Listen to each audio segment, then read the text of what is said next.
everyone, welcome to Chem Scholar. How are you all? I hope you are doing good. My name is Vanita और हम cover कर रहे हैं class 9 का third chapter atoms and molecules. मैं बहुत ही basic से पढ़ा रही हूँ क्योंकि आपको एग्जाम में कोई प्रॉब्लम ना हो और आपके जितने भी कॉन्सेप्ट है और जितने भी डाउट है वो हो बिल्कुल क्लियर। हमने प्रीवियस क्लासेस में क्या पढ़ा था?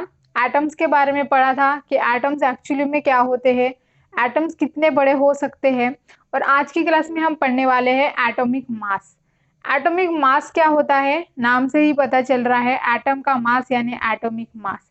जैसे कि हमें पता है और हमने पढ़ा है, इस दुनिया में जितने भी मैटर्स है, चाहे फिर वो लिविंग हो या नॉन लिविंग हो, उसका एक मास होता है। उसी तरीके से एटम का भी एक मास होता है। उसी को कहते हैं एटॉमिक मास। मैं इस टॉपिक को बहुत ही सिंपल से और बहुत ही बेसिक से पढ़ाने की कोशिश करूंगी ताकि आपका जो भी कॉन्सेप्ट है एटॉमिक मास से रिलेटेड वो हो पूरा क्लियर। चलिए शुरू करते हैं आज की क्लास। जैसे कि हमने पढ़ा है और हमें पता है, डाल्टन जो थे वो बहुत ही क्यूरियस साइंटिस्ट थे और वो ना हमेशा एक स्टेप आगे रहते थे बाकी साइंटिस्टों के कंपैरिजन में। इन्होंने जो थ्योरी दी थी that is Dalton atomic theory, ये रिमार्केबल कॉन्सेप्ट था एटॉमिक मास के लिए।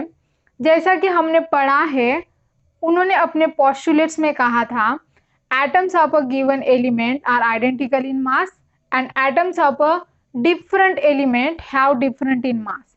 इसका मतलब एक एलिमेंट में जो एटम रहेंगे वो उनका मास जो रहेगा वो एक जैसा रहेगा और डिफरेंट डिफरेंट एलिमेंट के जो एटम्स रहेंगे उसका जो मास रहेगा वो डिफरेंट रहेगा। तो इन्होंने जो थ्योरी दी थी डाल्टन एटॉमिक थ्योरी, इसमें उन्होंने लॉ ऑफ कांस्टेंट प्रोपोर्शन को बहुत ही प्रॉपर वे से बहुत ही अच्छे से एक्सप्लेन किया था। इसीलिए साइंटिस्ट एनकरेज हुए एटम का मास मेजर करने के लिए।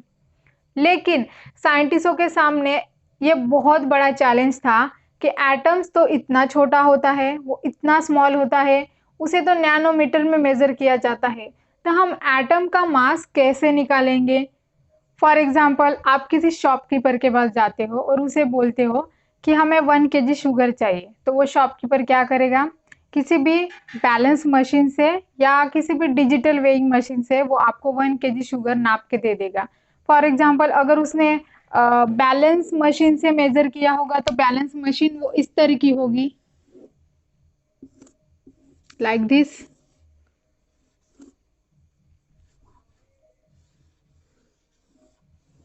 अगर उसने इस तरह के बैलेंस मशीन से वेइंग करके दिया होगा आपको 1 kg शुगर, तो एक तरफ क्या रखेगा? वो 1 kg का बाट रखेगा, यानी कि 1 kg का बाट होता है ना, वो स्टोन होता है उसके जैसा, वो उसी को बोलते हैं बाट। वो क्या करेगा? 1 kg का बाट इस तरफ रखेगा और इस तरफ आपको शुगर को यहाँ पे आपको मेजर करके वो दे देगा। अगर उसने आपको डिजिटल वेइंग मशीन से नाप के दिया होगा तो डिजिटल वेइंग मशीन इस तरह की रहती है, आपको पता ही होगा। तो यहाँ पे सीधा सीधा 1 kg का डिजिट ही दिखाता है।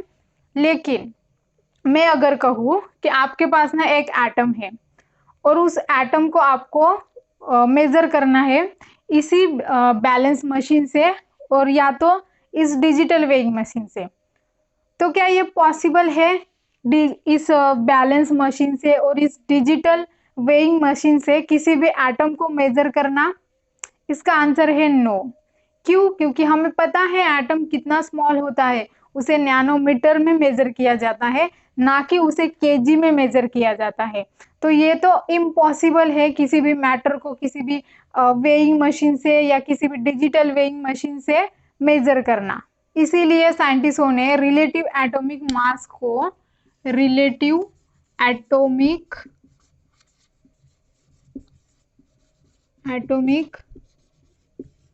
को डिटरमाइन किया by using laws of chemical combination.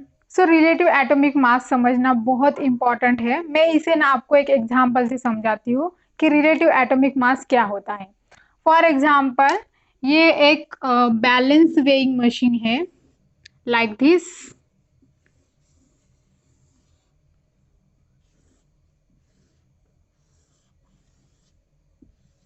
इस बैलेंस वेइंग मशीन में एक तरफ क्या है, 1 kg का बाट है, इसे ना हम बेसिकली तराजू बोलते हैं। 1 kg का बाट है और दूसरी तरफ क्या है, फ्रूट्स है। यानी कि इन फ्रूट्स को 1 kg के बाट के साथ क्या किया गया है, कंपेयर किया गया है, इससे रिलेट किया गया है। इन दोनों को कब तक रिलेट किया गया है, जब तक कि ये दोनों इक्वल में नहीं आ जाते। यहाँ भी 1 kg ही फूड प्रेजेंट है और यहाँ पे 1 kg का बाट प्रेजेंट है। इसका मतलब ये दोनों के दोनों क्या है, इक्वल में बैलेंस है। सो जिससे मेजर किया जाता है उसे क्या कहा जाता है, स्टैंडर्ड यूनिट। Standard unit. और इस 1 kg के बाट को रिलेट किया गया है फ्रूट्स के साथ, तो उसे क्या कहा जाएगा, रिलेटिव फ्रूट मास। रिलेटिव फ्रूट मास।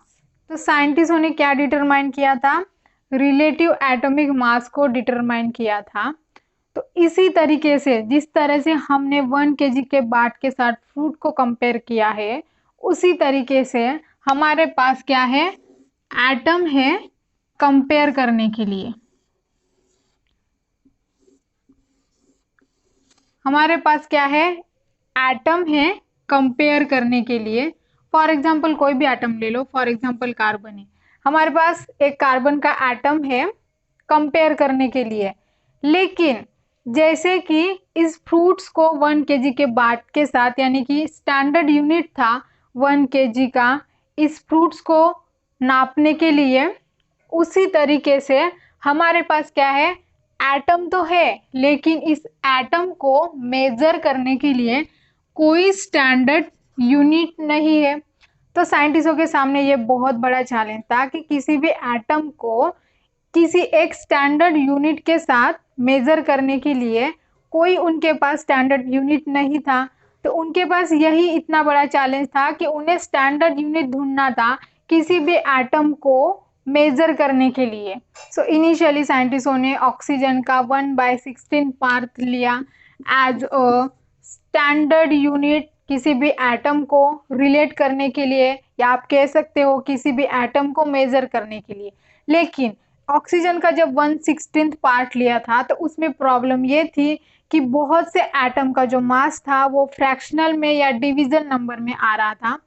तो डिवीजन नंबर में आना किसी भी एटम का मास, ये याद करना थोड़ा मुश्किल था, इसे ध्यान में रखना थोड़ा मुश्किल था। इसीलिए साइंटिस्टों ने बाद में क्या किया, कार्बन 12 आइसोटोप लिया। कार्बन 12 आइसोटोप लिया एज अ स्टैंडर्ड यूनिट। अब ये आइसोटोप क्या होता है, फॉर एग्जाम्पल कोई एलिमेंट है, उसी के जैसे दिखने वाले और एलिमेंट है, उसी के हम शक्ल, उसको क्या बोलेंगे, आइसोटोप बोलेंगे। तो हमारे पास कौन सा एलिमेंट है, कार्बन है। तो कार्बन के कितने हम शक्ल है, कार्बन के 3 हम शक्ल है। एक है कार्बन 12 आइसोटोप, दूसरा है कार्बन 13 आइसोटोप, तीसरा है कार्बन 14 आइसोटोप। तो साइंटिस्टों ने क्या यूज किया था, carbon 12 isotope as a standard unit के लिए। फॉर एग्जाम्पल आप मार्केट में गए हो और आपको ना एप्पल खरीदने, आपको 1 kg या 2 kg एप्पल नहीं खरीदना, आपको ना सिर्फ एक ही एप्पल खरीदना है। तो आप क्या बोलोगे उस शॉपकीपर को कि मुझे एक ही एप्पल खरीदना है, एक ही एप्पल दे दो। तो वो शॉपकीपर क्या बोलेगा, भाई साहब हमारे पास ना 1 kg या 2 kg का अगर आपको चाहिए एप्पल, तो उसका हमारे पास स्टैंडर्ड वेट है जिससे हम मेजर करके दे सकते हैं 1 kg या 2 kg एप्पल्स। लेकिन अगर आपको 1 एप्पल ही चाहिए तो हमारे पास कोई ऐसा स्टैंडर्ड वेट नहीं है जिससे हम 1 एप्पल को वेट करके आपको दे सके। तो आप क्या कहोगे, आप तो ठहरे साइंस के बच्चे, तो साइंस के बच्चे बहुत होते हैं इंटेलिजेंट। तो आप क्या कहोगे उनसे कि हाँ आप ना एक दूसरे वाले फ्रूट्स को दे दो। फॉर एग्जाम्पल उनके पास ना एक वाटरमेलन होगा, यानी कि उनके पास एक वाटरमेलन है, तो आप क्या करोगे, उस वाटरमेलन के हाफ करोगे और एक तरफ क्या रखोगे, आप एक एप्पल रखोगे, दूसरी तरफ क्या रखोगे, आप जिस वाटरमेलन का आपने हाफ किया था उसको आप यहाँ पे रखोगे, हाफ वाले वाटरमेलन को आप यहाँ पे रखोगे और आप वे करोगे। तो वे करके आपको क्या पता चलेगा, क्या ये दोनों इक्वल आ जाएंगे? नहीं, क्योंकि ये हाफ वाटरमेलन जो है वो इस एक एप्पल से भारी है। तो फिर आप और क्या करोगे, उसके ना फोर्थ पार्ट करोगे वाटरमेलन के, और फोर्थ वाला पार्ट आप यहाँ पे रखोगे। तो क्या इसका वेट जो है वो इक्वल आ जाएगा? नहीं, क्योंकि फिर भी एप्पल जो है वो क्या है, स्मॉल है उस वाटरमेलन के फोर्थ वाले पार्ट से। तो आप क्या करोगे, बाद में इसके 8 पार्ट करोगे। 8 पार्ट करने के बाद वो 8 वाला पार्ट आप यहाँ पे रखोगे, फिर वेइंग करोगे। तो इस एप्पल का वेट इस 1 पीस जो आपने किया था वाटरमेलन का उससे आ जाएगा क्या? नहीं। फिर आप क्या करोगे, इसके ना आप 12th पार्ट करोगे वाटरमेलन के, मतलब वाटरमेलन को आप 12 पीसेस में डिवाइड करोगे। वाटरमेलन के 12 पार्ट में से एक पार्ट अगर आप यहाँ पे रखोगे, मतलब कि एक फाक अगर आप यहाँ पे रखोगे, तो वो इक्वल आ जाएगा इस एप्पल के साथ। यानी कि आपको ये पता चल गया कि ये जो एप्पल है वो वाटरमेलन के 1/12 पार्ट के बराबर है। इसी तरीके से हमारे एटम के साथ होता है। अगर हमें एटम को मेजर करना है तो हम क्या करेंगे, हमने कौन सा आइसोटोप लिया था, कार्बन 12 आइसोटोप लिया था, कार्बन 12 आइसोटोप। तो कार्बन 12 आइसोटोप जो है वो किसके बराबर है? अगर हम कार्बन 12 को 12 पार्ट में डिवाइड कर देंगे,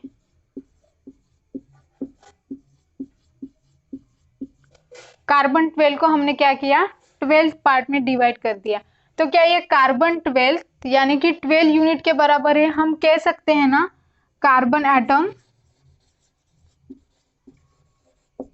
इज इक्वल टू 12 यूनिट। तो हमने कार्बन 12 के जो 12th पार्ट किए थे उसमें का जो एक पार्ट रहता है उसे क्या कहा जाता है, 1 AMU। ये AMU क्या है, एटॉमिक मास यूनिट। जिस तरह से हम फ्रूट्स को या वेजिटेबल को मेजर करने के लिए 1 kg वेट का यूज करते हैं, उसी तरीके से एटम को मेजर करने के लिए 1 AMU का यूज होता है, जो कि कार्बन 12 के 1/12 पार्ट है। AMU को हम IUPAC के रिकमेंडेशन से हम न्यू से जानते हैं। तो इसका मतलब हमें किसी भी एटम का अगर वेट मेजर करना है तो हम किसका यूज करेंगे, कार्बन 12 आइसोटोप के 1 यूनिट का मास करेंगे। 1 AMU जो रहता है वो किसके बराबर है, 1 atomic mass unit is equal to 1/12 part of carbon 12 isotope. मैं फिर से रिपीट कर रही हूँ, 1 AMU यूनिट जो है यानी कि 1 एटॉमिक मास यूनिट जो है वो किसके बराबर है, 1/12 कार्बन 12 आइसोटोप के बराबर है। यानी कि इस कार्बन 12 के अगर हम 12 पार्ट करेंगे तो उसका जो एक यूनिट रहेगा, उसका जो एक पार्ट रहेगा वो क्या है, 1 एटॉमिक मास यूनिट है, जिससे हम एटम्स को मेजर करते हैं 1 एटॉमिक मास यूनिट से। आपको समझ आ गया है कि एटम का मास कैसे निकालते हैं, कैसे निकालते हैं एटम का मास, 1 एटॉमिक मास यूनिट से निकालते हैं हम एटम का मास। 1 एटॉमिक मास यूनिट किसके बराबर होता है, 1/12 पार्ट ऑफ कार्बन 12 आइसोटोप के बराबर होता है। आपके एनसीईआरटी में कुछ एलिमेंट्स के मास दिए हुए हैं। फॉर एग्जाम्पल हाइड्रोजन, हाइड्रोजन का मास कितना है, 1 है। अगर हमें हाइड्रोजन का मास निकालना है, इस तरफ क्या है, हाइड्रोजन एटम है, हमें इसका मास निकालना है, तो आप क्या करोगे, अब 1 AMU कितने बराबर होता है, 1/12 ऑफ कार्बन 12 आइसोटोप के बराबर होता है। तो आप यहाँ पे 1 AMU यानी कि आप कार्बन 12 आइसोटोप का 1 यूनिट डालोगे। अगर आपको कार्बन का मास निकालना है तो कार्बन कितने हैं, 12 थे, तो यहाँ पे कार्बन, फॉर एग्जांपल ये कार्बन है, आपको कार्बन का मास निकालना है तो आप कितने यूनिट्स डालोगे, 1 AMU कितने हो गए, यहाँ पे आप 12 AMU डालोगे आप। इसी तरीके से आपको बाकी एलिमेंट का मास निकालना है। नाइट्रोजन का मास कितना है, 14 है, तो 14 मास जो है नाइट्रोजन का वो किसके बराबर है, 14 यूनिट्स ऑफ कार्बन 12 आइसोटोप के बराबर है। आपको ऑक्सीजन निकालना है तो आप क्या करोगे, इधर ऑक्सीजन और यहाँ पे आप कितने यूनिट डालोगे, कार्बन 12 आइसोटोप के आप यहाँ पे 16 एलिमेंट्स डालोगे। अगर आपको सोडियम निकालना है, सोडियम का मास निकालना है तो आप क्या करोगे, यहाँ पे सोडियम रखोगे और यहाँ पे 23 एटॉमिक मास यूनिट डालोगे। इसी तरीके से आपको मैग्नीशियम निकालना है, मैग्नीशियम का एटॉमिक मास कितना है, 24 है, तो आप यहाँ पे क्या रखोगे, मैग्नीशियम रखोगे और इधर आप कार्बन 12 आइसोटोप के कितने यूनिट डालोगे, 24 यूनिट डालोगे। उसी तरीके से सल्फर है, यहाँ पे आप सल्फर रखोगे और यहाँ पे आप 32 यूनिट्स डालोगे कार्बन 12 आइसोटोप्स के। उसी तरीके से यहाँ पे क्लोरीन है, क्लोरीन के 35 एटॉमिक मास है, 35.5, जो ये 0.5 जो है ये कितना निग्लिजिबल है, इसको हम कंसीडर नहीं करें तो भी चलता है। ये 35 है तो हम 35 यूनिट्स डालेंगे कार्बन 12 आइसोटोप के। इसी तरीके से कैल्शियम है, कैल्शियम का एटॉमिक मास है 14, तो हम यहाँ पे कैल्शियम रखेंगे और इधर हम रखेंगे 14 units of carbon 12 isotopes.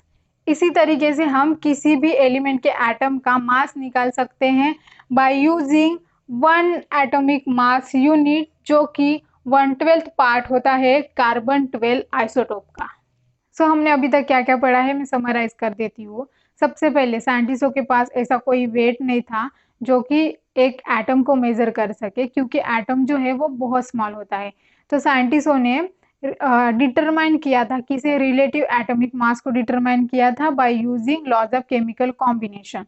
Relative atomic mass क्या होता है, किसी भी हम एक स्टैंडर्ड यूनिट से किसी भी दूसरे एटम को हम रिलेट कर सके, कंपेयर कर सके, यानी कि उसके इक्वल जो आ सके उसे हम क्या कहते हैं, रिलेटिव एटॉमिक मास कहते हैं। तो सबसे पहले साइंटिस्टों ने ऑक्सीजन का 1/16 पार्ट लिया था as a atomic mass unit, लेकिन उसमें कुछ प्रॉब्लम होने से साइंटिस्टों ने बाद में कार्बन 12 आइसोटोप को लिया था as a standard atomic unit, as a standard atomic mass. तो 1 एटॉमिक मास यूनिट किसके बराबर होता है, 1/12 ऑफ कार्बन 12 आइसोटोप के बराबर होता है। यानी कि अगर आपको किसी भी एटम को वेट करना है तो आपको किसको लेना होगा, 1 एटॉमिक मास यूनिट को लेना होगा, जो कि 1/12 पार्ट है किसका, कार्बन 12 आइसोटोप का। आई होप आपको समझ आ गया होगा कि एटॉमिक मास क्या होता है, एटॉमिक मास का कॉन्सेप्ट आपको क्लियर हो गया होगा। अगर ये वीडियो आपको थोड़ी सी भी हेल्पफुल रही हो तो चैनल को कर दीजिए सब्सक्राइब एंड वीडियो को कर दीजिए लाइक एंड शेयर।